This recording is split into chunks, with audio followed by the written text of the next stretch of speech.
मुंबई के आर्य colony unit 15 में एक बार फिर से तेंदुए ने अटैक किया है, जिसमें इतिका नामक 1 साल 4 महीने की बच्ची की मौत हो गई। इस वक्त हम उसी इतिका के घर के बाहर खड़े हैं। यह तस्वीरें हैं इतिका के घर की, जहां पर यह घटना हुई है। फिलहाल आपको बता दें कि इसी घर से इतिका की मां सुबह के करीब 6 बजे इस भोलेनाथ के मंदिर में जब दीप उत्सव के लिए जा रही थी, उसी दौरान वह बच्ची भी मां को फॉलो करते हुए यहाँ तक आई थी। और उसके बाद घर के अंदर से एक आवाज़ आती है कि बच्ची आपके पीछे गई है। यानी कि घर के अंदर दादा ने बताया कि बच्ची भी पीछे गई है। जैसा कि यहाँ के लोगों को यह पता है कि अगर बच्ची देर अंधेरे में आती है तो लेपर्ड अटैक कर सकता है। ठीक उसी तरह यहाँ पहले से घात लगाए हुए लेपर्ड ने इतिका के ऊपर अटैक कर दिया। माँ को जब तक यह पता लगता कि मेरी बच्ची पीछे है या नहीं, तब तक लेपर्ड इतिका को लेकर इसी रास्ता से जंगल की तरफ निकल गया था। फिलहाल बेबस माँ यहाँ से आवाज़ देना शुरू की, लेकिन तब तक लेपर्ड यहाँ से उस जंगल की तरफ चला गया। फिलहाल यही वो जगह है जहाँ पर लेपर्ड का अटैक हुआ है। लेकिन इस अटैक के पीछे की मंशा यह है कि तेंदुआ लगातार अब शिकारी पोजीशन में हो गया है, क्योंकि उसी दिन 8 बजे के आसपास फिर से एक बार तेंदुआ यहाँ आया था। अब जानकारी यह भी है कि यहाँ से थोड़ी ही दूर पर देर शाम भी एक शख्स के ऊपर अटैक किया है तेंदुआ। यानी कि तेंदुआ का अटैकिंग पोजीशन बिल्कुल संक्रामक हो गया है और लगातार वह कोशिश कर रहा है लोगों के ऊपर अटैक करने की। यही वजह है कि यहाँ तमाम वन विभाग के अधिकारी आए हुए हैं और अब जो है सुरक्षा दीवार की बात कर रहे हैं, तेंदुए के रेस्क्यू करने की बात कर रहे हैं। लेकिन इसके पहले क्यों नहीं होती, क्योंकि लगातार आर्य कॉलोनी में तेंदुए का अटैक आम बात हो गई है। अब ऐसे में जब इतिका की जान चली गई, तब तमाम नेता और तमाम अधिकारी यहाँ पर आके यह कहते हैं कि हम उनकी सुरक्षा के लिए तैनात हैं। अब लोगों को यहाँ जागरूक किया जा रहा है कि आप जो है तेंदुआ है तो किस तरह के बिहेव करना है। लेकिन यहाँ के रोड रास्ते और यहाँ हॉस्पिटल नहीं होने की वजह से इतिका समय पर नहीं पहुँच पाई और वहाँ उसकी मौत हो गई। तो फिलहाल सवाल ये खड़ा होता है कि इस मौत का जिम्मेदार कौन है? क्या सरकार इतिका को वापस ला सकती है? नहीं तो दूसरी इतिका के साथ इस तरह की घटना ना हो, उसके लिए सरकार क्या कुछ करने वाली है? क्योंकि परिवार का आरोप है कि अगर इतिका को समय पर हॉस्पिटल पहुंचाया जाता तो शायद इतिका की जान बच सकती थी।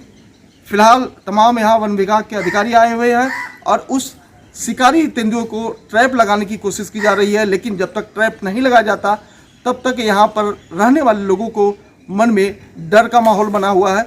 जैसा कि हमने उनके चाचा से बातचीत किया, उन्होंने कहा कि परिवार के लोग, बच्चे अब यहाँ डर के साए में जीने पर मजबूर है। लेकिन सरकार इस पूरे मामले में क्या कुछ फैसला लेती है, यह कुछ देखना बेहद। मौत भी ऐसे हुई कि माँ के सामने ही उसकी मासूम बच्ची को तेंदुए ने घसीटते हुए लेकर चला गया। बेबस माँ जब चिल्लाई तो तेंदुआ यहाँ से करीब 500 मीटर की दूरी पर उस जंगल की झाड़ी में लेकर पहुँच गया। लेकिन डर से बेखौफ पिता और उनके चाचा ने तेंदुए के चंगुल से निकालकर उस बच्ची को निकाल कर तो लाया, लेकिन हॉस्पिटल में बिफोर एडमिशन उस बच्ची की मौत हो गई। क्या कुछ हुआ था उस दिन, इस जानकारी के लिए हम उनके चाचा से बात कर लेंगे। सर, जिस दिन तेंदुए ने अटैक किया था उस दिन क्या कुछ हुआ था, बताइए। दिवाली का दिन था। सुबह अराउंड 5:45 हुए थे, 5:45 और 6 के बीच में का समय था। उस वक्त हुआ यूँ कि मैं भी सोया हुआ था।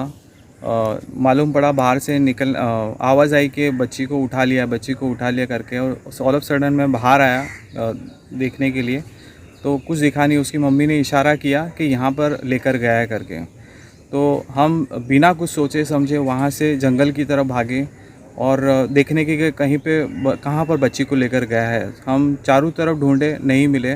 फिर और घने जंगल में गए और चारों तरफ फैल गए, तो बच्ची का कहीं कुछ मालूम नहीं पड़ा। फिर बाद में मुझे मालूम पड़ा, क्योंकि मेरे साथ में एक दोस्त भी था जिसके पास फ़ोन था, पर मेरे पास में फ़ोन नहीं था, क्योंकि उस हड़बड़ी में फ़ोन का होना ये कोई मुमकिन बात, मतलब उस वक़्त सोच ही नहीं कि हमें कुछ लेना है या नहीं लेना है करके। मालूम पड़ा कि बच्ची को जंगल से मिल गई है करके। बताते हैं कि जंगल में जब मेरे भाई ने बच्ची को देखा तो उस स्थिति में थी कि लेपर्ड वहीं पे था, उसी के पास में। सबसे पहले बताइए कि बच्ची कहाँ मिली थी, जिस जिस जगह आप खड़े हैं वहाँ से कितनी दूरी पर बच्ची मिली थी? बच्ची यहाँ पर हम जो खड़े हैं यहाँ से 500 मीटर की दूरी पे मैं बताना चाहूँगा। यहाँ से 500 मीटर की दूरी है, यहाँ से तीसरे नंबर पोल पे वहाँ पर मिली थी। काफ़ी घना जंगल है, ऐसा है कि आप सीधे चल के भी नहीं जा सकते, उस प्रकार का जंगल है। तो वहाँ से बच्ची को इन्होंने लेकर आया। क्या कुछ स्थिति उस वक्त थी जब बच्ची और तेंदुआ आमने सामने थे?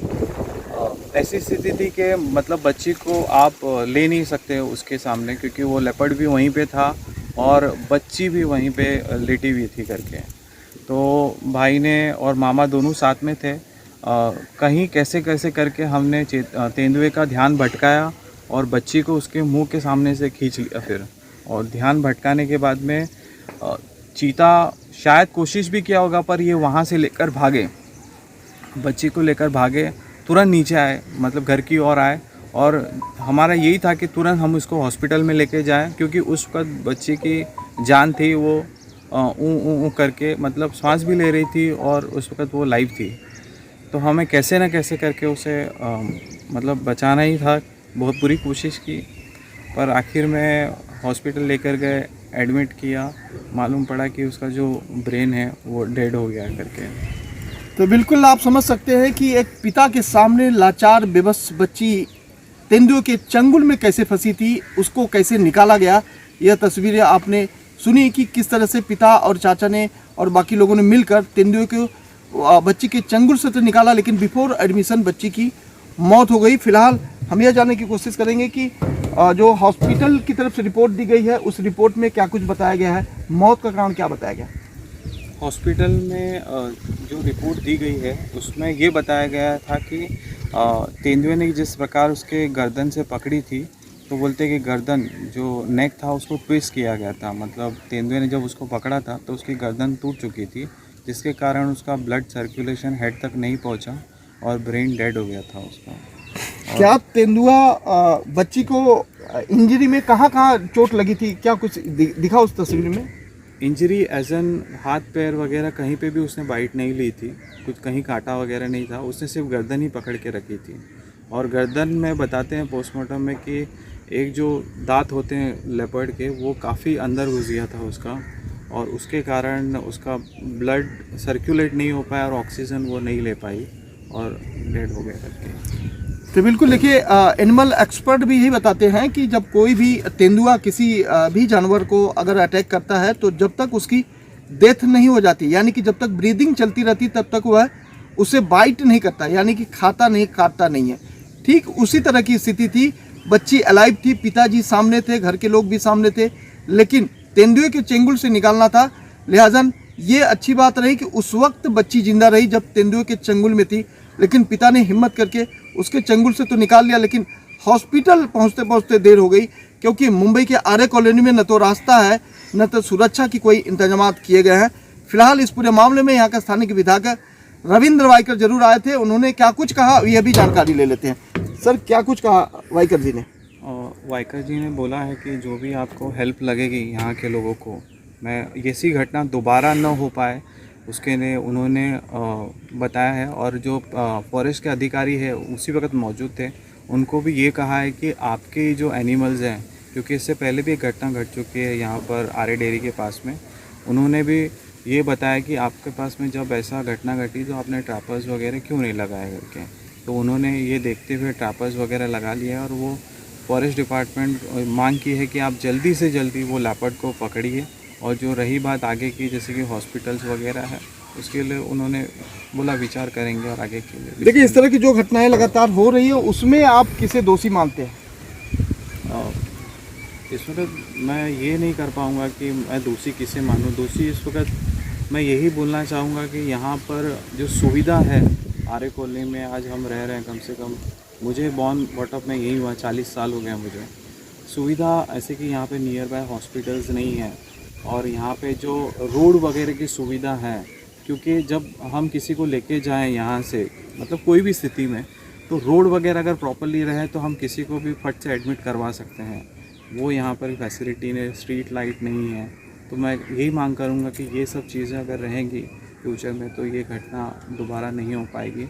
और फॉरेस्ट डिपार्टमेंट को भी यही मांग करना चाहूँगा कि ये जो लेपर्ड है इसे आप जल्द से जल्द पकड़िए, क्योंकि सभी लेपर्ड्स अटैक नहीं करते, क्योंकि हम भी यहाँ पे काफ़ी समय से रहे, सभी लेपर्ड्स अटैक नहीं किया। ये मैन हीटर हो चुका है, तो इसे जल्द से जल्द पकड़िए, वो इसी में हम चाहेंगे उनका सहयोग है। बिल्कुल, देखिए परिवार का भी आरोप है, परिवार के भी एक राय है कि अगर सरकार इस पूरे मामले में गंभीरता लेती तो शायद लोगों की जान बच जाती, क्योंकि आर्य कॉलोनी में न तो रोड है न ही हॉस्पिटल है और स्ट्रीट लाइट भी नहीं है। इस तरह से अगर स्थिति रही तो काफ़ी लोगों के ऊपर अटैकिंग हो सकता है। फिलहाल फॉरेस्ट डिपार्टमेंट में तमाम अधिकारी यहाँ आए हुए हैं और लगातार यह चर्चा कर रहे हैं कि लोगों को जागरूक किया जाए। दूसरी तस्वीरें हैं कि यहाँ पे जो है उस लेपर्ड को जो हंटिंग पोजीशन में हो गया है उसको जो है ट्रैप करने की कोशिश की जा रही है, लेकिन सवाल यह खड़ा होता है कि जब इस तरह की घटना हो जाती है तभी यहाँ की सरकार जागती है और ये कहती है कि हम आगे से सुरक्षा व्यवस्था करेंगे, लेकिन जब वोट बैंक की बात आती है तो सभी चीज़ें लीगल हो जाती है, उनका वोट ले लिया जाता है। लेकिन जब इनके विकास की बात आती है तो ये कहा जाता है ये फॉरेस्ट है, यहाँ पर विकास नहीं हो सकता है। तो ये सवाल और ये दोहरा मापदंड सरकार के लिए भी मुश्किल हो सकता है, क्योंकि जनता अब जागरूक हो चुकी है। जनता चाहती है कि सरकार अगर वोट लेती है तो उसके बदले में सरकार की जिम्मेदारी बनती है कि उनके लिए सुरक्षा। लेपर्ड अटैक के बाद इतका की मौत हो गई, जिसके बाद प्रशासन हरकत में आया। हालांकि लगातार प्रशासन कोशिश भी कर रहा था कि उस शिकारी जो तेंदुआ है उसे पकड़ा जाए। लिहाजन इस वक्त आप देख पा रहे हैं कि उसी जंगल में जहां पर अटैक हुआ था वहां पर अब जो है ट्रैप लगा दिया गया है, यानी कि शिकारी जो तेंदुआ है वह इसमें फंस जाए और उसे सुरक्षित जगह पे रख दिया जाए। तो तमाम चीज़ें जो है नेशनल पार्क द्वारा जो है ये फैसला किया गया है कि उस शिकारी तेंदुए को जल्द से जल्द पकड़ा जाए, क्योंकि लगातार वह इस इलाके में अटैक कर रहा है। लेकिन अटैक के पीछे की जो मंशा है वह यह है कि वह जो है शिकार करना नहीं जानता। जैसा कि हमने एक अधिकारी से भी अभी बात किया कि उन्होंने बताया कि शायद वह शिकार करना नहीं जान रहा है। यह वजह है क्योंकि उसकी जो उम्र है अभी तेंदुए की वो बेहद कम बताई जा रही है। सर, क्या आपको जानकारी है कि वह कब अटैक करता है?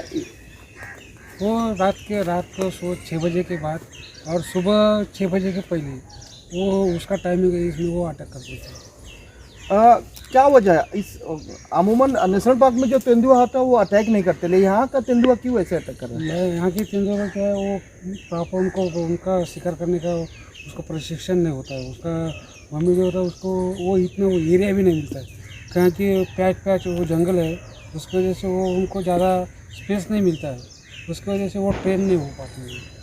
अच्छा, मतलब प्रॉपर ट्रेनिंग माँ द्वारा नहीं मिल पाती है, इसलिए जो है वो जो कुछ भी उसके सामने आता है उसी को शिकार करने की कोशिश करता है। जो छोटा बच्चा रहता है ना, उसके हाइट से कम रहता है तो उसमें वो ज़्यादा अटैक करता है। इतिका के केसेस में देखा गया, इतिका को उठा कर लेकर गया लेकिन उसे बाइट नहीं किया, उसे खाया नहीं। ऐसा बाइट जो तेंदुआ उठा रहता है खाता नहीं है, पहले वो खून चूसता है, उसके बाद में वो दूसरे दिन में खाता है, पहले दिन खाता नहीं है। जो शिकार करता है वो पहले दिन शिकार नहीं करता है, अगले दिन शिकार करता है। ओके, तो इस तरह की चीज़ें हैं। इतिका को जब तेंदुआ उठाकर ले गया उसे बाइट नहीं किया, खाया नहीं, क्योंकि सर का कहना है कि उस दिन तेंदुआ जो है शिकार खाता नहीं, बल्कि उसके अंदर का जो ब्लड होता है उसे सक कर लेता, खून चूस लेता, उसके बाद जो है वह खाता है। ठीक उसी तरह से इतिका के साथ भी हुआ था। फिलहाल प्रशासन पूरी तरह से सक्रिय है और इस तरह का जो ट्रैप लगाया गया है उस ट्रैप में जो है आज रात उसके खाने की व्यवस्था की जाएगी और इस ट्रैप में जैसे ही तेंदुआ आएगा वह इसमें फंस जाएगा, उसे जो है सुरक्षित स्थान पर पहुंचा दिया जाएगा।